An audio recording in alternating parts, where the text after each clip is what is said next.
நெல்லை, கரூர் மற்றும் ஈரோடு மாவட்டங்களில் அரசின் அனுமதி பெறாமல் உள்ளூர் தொலைக்காட்சி சேவையை நடத்திய சன் குழும கேபிள் டிவி நிறுவனங்களில் வருவாய்த்துறையினர் அதிரடி சோதனை நடத்தினர். ஈரோடு மாவட்டத்தில் அரசின் அனுமதி பெறாமல் உள்ளூர் தொலைக்காட்சி இணைப்புகள் நடத்தப்பட்டு வந்தது.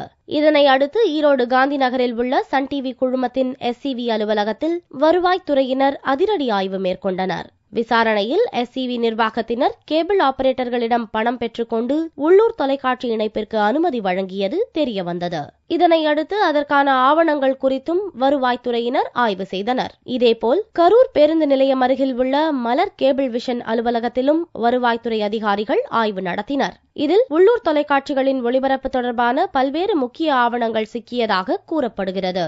மேலும் நெல்லை வண்ணார்பேட்டையில் உள்ள சன் குழுமத்தின் கரண் தொலைக்காட்சி அலுவலகத்திலும் வருவாய்த்துறையினர் அதிரடி சோதனை நடத்தினர். 3 மாவட்டங்களில் சன் குழுமத்தின் SCV கேபிள் நிறுவனத்தில் வருவாய்த்துறையினர் நடத்திய அதிரடி சோதனையால் 10க்கும் மேற்பட்ட தொலைக்காட்சி சேனல்களின் சேவை நிறுத்தப்பட்டது. இதனால் அப்பகுதிகளில் பரபரப்பு ஏற்பட்டுள்ளது.